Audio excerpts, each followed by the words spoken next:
Inflation will probably surprise us on the upside, though I am not a macroeconomist, but I have some thoughts around that. And I think even interest rates, we should be prepared for meaningfully higher rates in US. Uh, I don't think that should have a material impact on India's economy or even capital markets.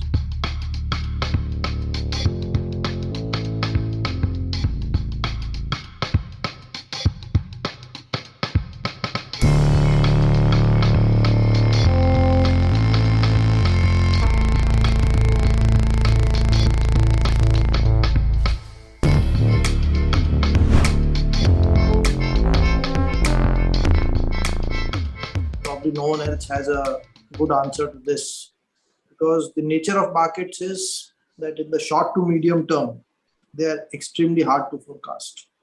And you may spend as much time as you want in markets, but short term is very, very uncertain. It is like toss of a coin. And please appreciate that when any stock trades, there are two opposite views. Same time, same price, same company, same everything. So every trade tells us that there are two conflicting opinions and one of these will be wrong. So I think near term markets can always surprise us either way. And I think if you want to succeed in the markets long term, those who believe, and I mean, it must show up in their actions also, that I don't know what will happen in short term, they have a better chance of succeeding. Having said that, I feel these markets in India are reasonably valued. And at the bottom of the COVID-led correction, market cap to GDP had collapsed or fallen to below 50%. And now we are trading closer to 90-95% market cap to GDP, which I think is quite reasonable. It is in slightly above long-term averages, slightly above, but I think that does not mean markets will fall off. What is expensive can become more expensive. What is cheap can become cheaper. But I think find the market should deliver reasonable returns in line with nominal GDP growth over 3 to 5 years. But short term is extremely hard to forecast. What are the positives? I think the economic outlook has improved post-COVID than it was pre-COVID. The profit growth cycle has clearly reversed, and there has been a fairly broad-based recovery in profitability across all manufacturing sectors. Bank balance sheets, company balance sheets are extremely healthy.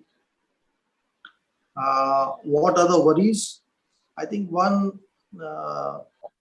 I think the retail is a very big participant in these markets. And I have seen on 2 or 3 occasions in the past that whenever retail participation is very high, it is not a good sign. Because in stock markets, the majority is seldom right over long periods. And if you look at the retail flow of savings into equities, and these numbers could be slightly here or there, but roughly about 40 billion a year is coming to mutual funds. Maybe 15 odd billion net flow into the insurance industry. Maybe 10-15 billion is coming in through the EPFO and the NPS. And we still have the direct participation in stocks to count. So if you assume that to be another 10-15 billion, I mean, that's just a guess. So it adds up to 80 to 100 billion US per year. That's the kind of run rate.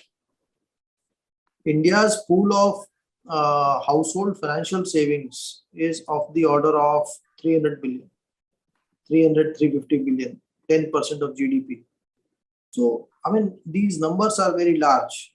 If I am correct, I mean, this suggests that almost 30% of household financial savings is now getting into equities. And I don't think, I mean, this is a number that should give us a lot of comfort. So I think I would be slightly cautious on the markets near term. As I said, I could be wrong. Also, we must appreciate that the last 2 years have seen unprecedented easy money conditions in the world, in India.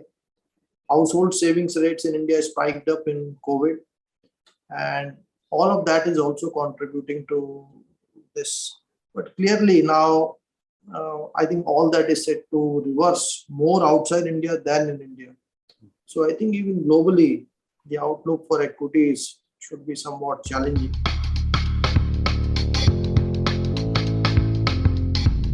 For the mutual funds, I don't think it should be too much of a challenge because, as I said, these are markets that are reasonably valued.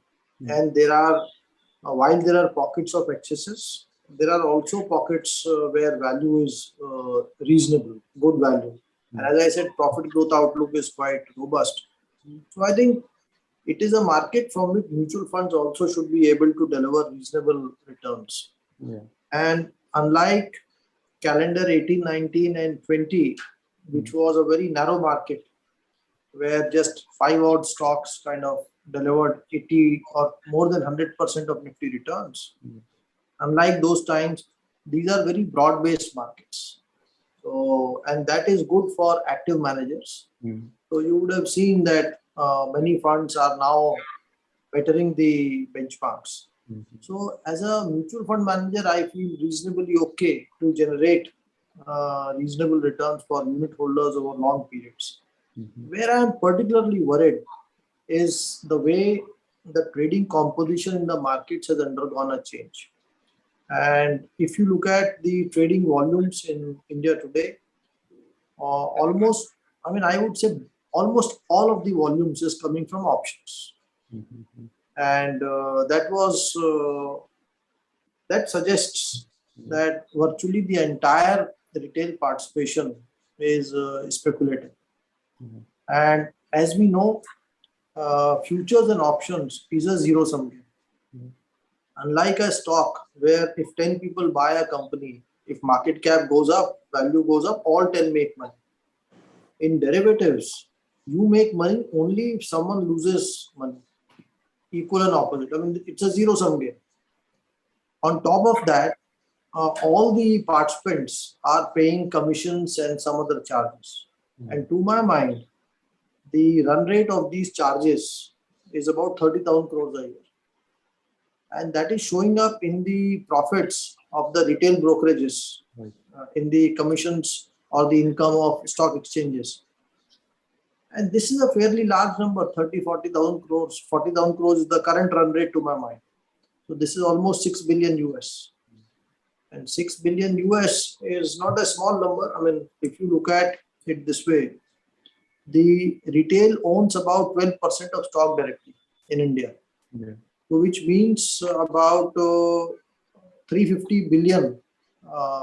3 trillion is India's market cap. So 350 billion is the value of direct retail holding.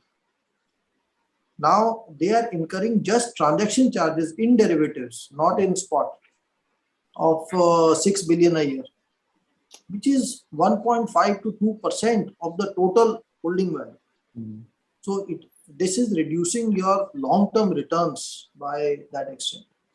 And anecdotally, when I have traveled even to some very, very small towns, I was surprised by, I mean, earlier it used to be men, now it is youngsters, it is women. So everyone feels very comfortable trading in futures and options. And that is a bit worrisome. I don't think it will end nicely.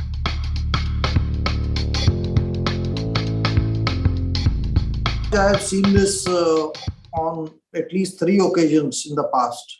In 1992, we were in a similar situation and everyone was investing in equities big time. 2000, it was a ditto situation.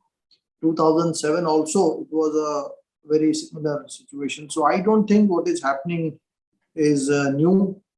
And I mean, there is a joke that every 10 years you have a new set of investors who come in who don't have prior experience, and in good times they participate because it is human nature to simply extrapolate your experience or of recent past or present.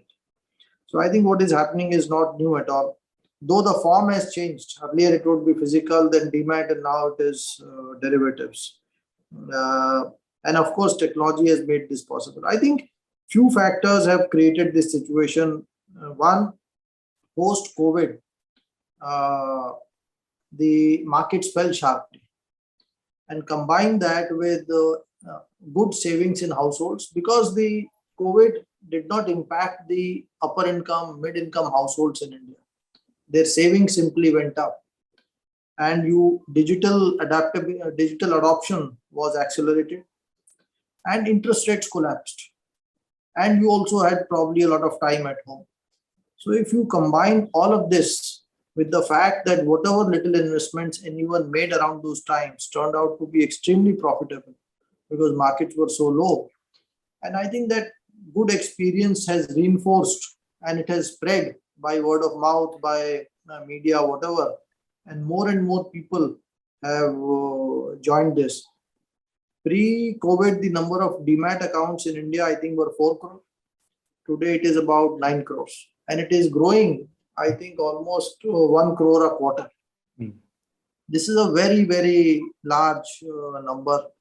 And so I think this is what has made this possible. But I mean, I hope I am wrong, but I do feel, given my previous experience, that many of these people are likely to be disappointed, because when you talk to people, some people are looking at making money on equities as a monthly income.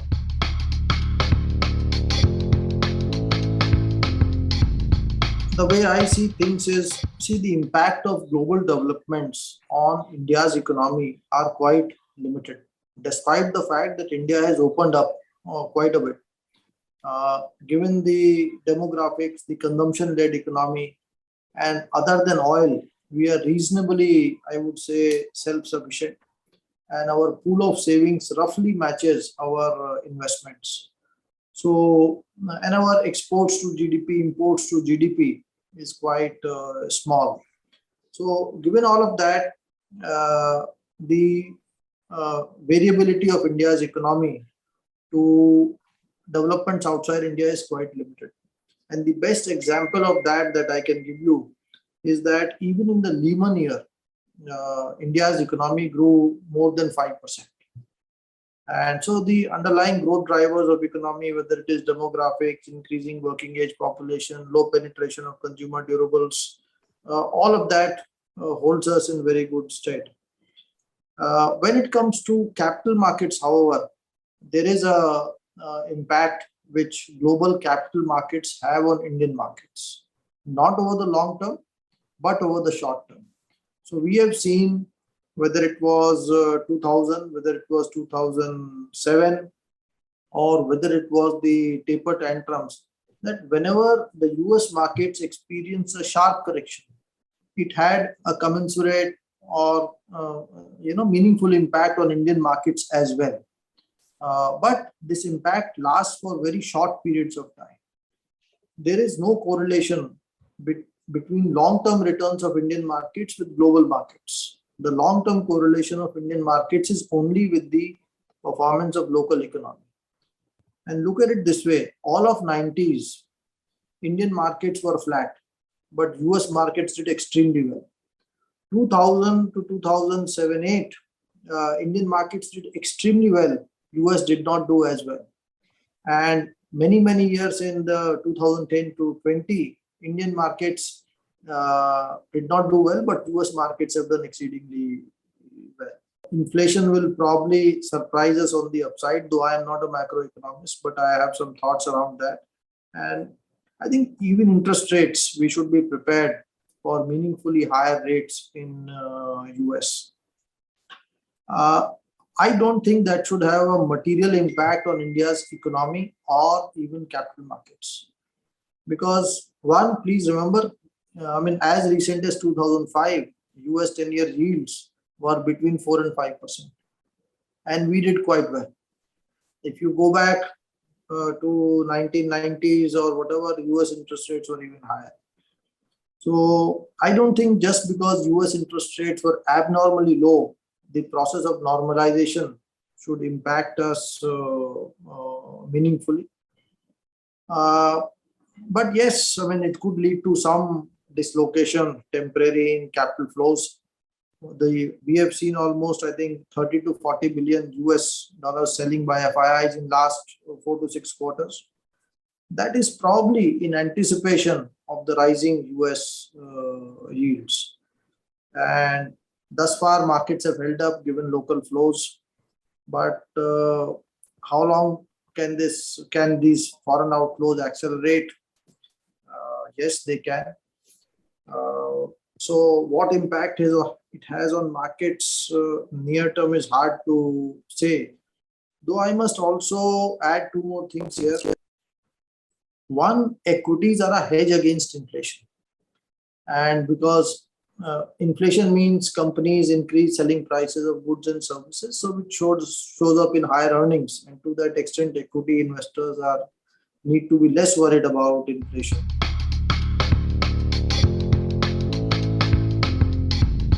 India was and continues to be a consumption-driven economy. And consumption in India has continued to grow at a reasonably steady pace. Of course, the patterns of consumption are changing. And for example, I mean, 30, 40 years back, toothpaste or a shampoo would have been a less penetrated category. Maybe 60% people were using toothpaste, and today more than 90% are using toothpaste. And ditto for motorcycles. So today 70% homes have motorcycles, and maybe 20 of balance 30 don't want motorcycles. So I think certain categories, as income levels have improved, have become highly penetrated, and growth rates will naturally slow down. And that, I think, is a good outcome, because it means we have our standards of living have gone up. So I don't think that is changing in a hurry.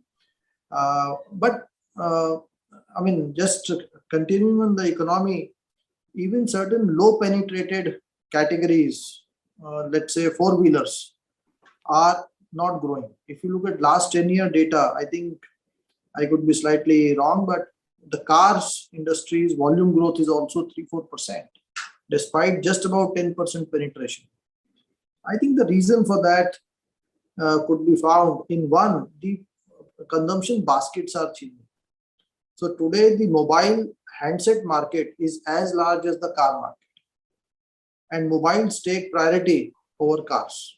So if you have to choose between the two because you don't have enough resources, then you will go for mobiles. Second, Ola, Uber have come in. So there is a easier or another alternative to owning a car. And third, see, the white collar wage inflation in India has been, it has seen negative real growth.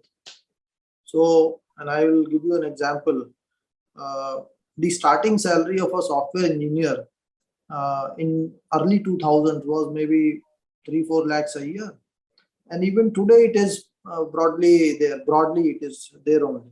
Though the type of people whom you are recruiting, that has undergone a substantial change, but at least directionally it tells you that there has been significant wage deflation in white collar real wages.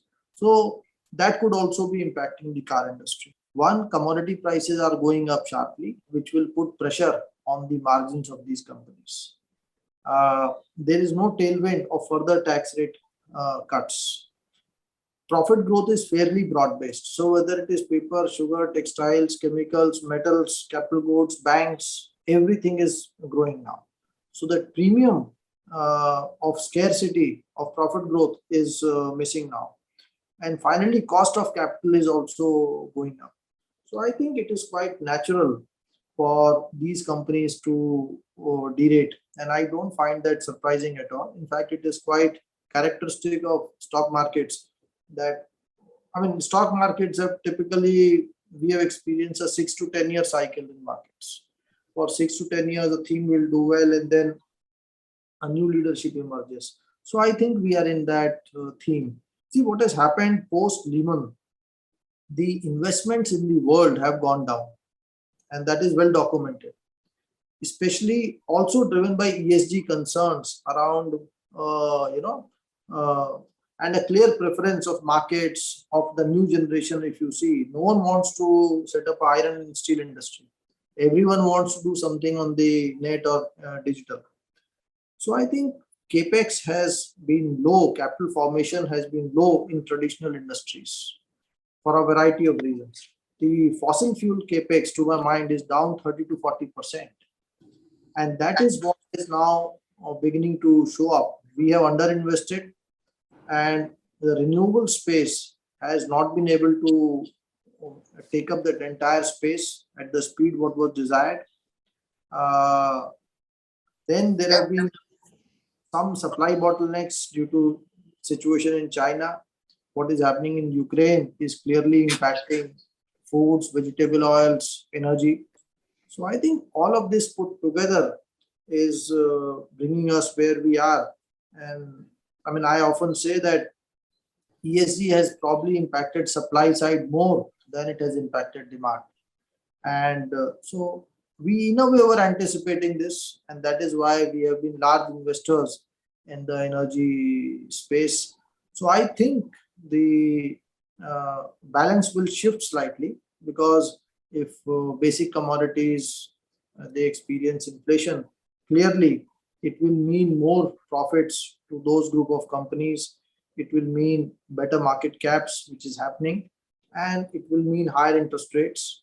It could also impact consumption a bit. So this could in turn end up adversely impacting some of the other businesses.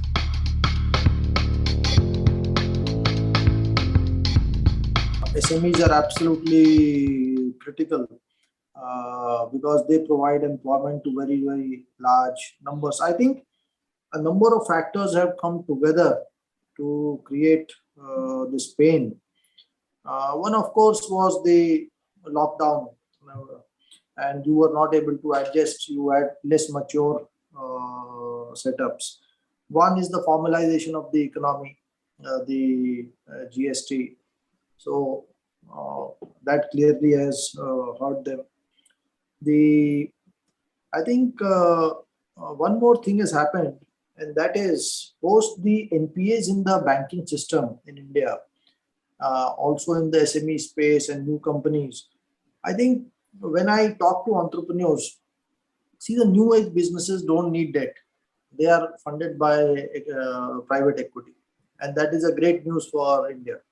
But if someone wants to, the flow of credit to the new entrepreneurs in the traditional businesses and even to the existing SMEs has clearly been challenged.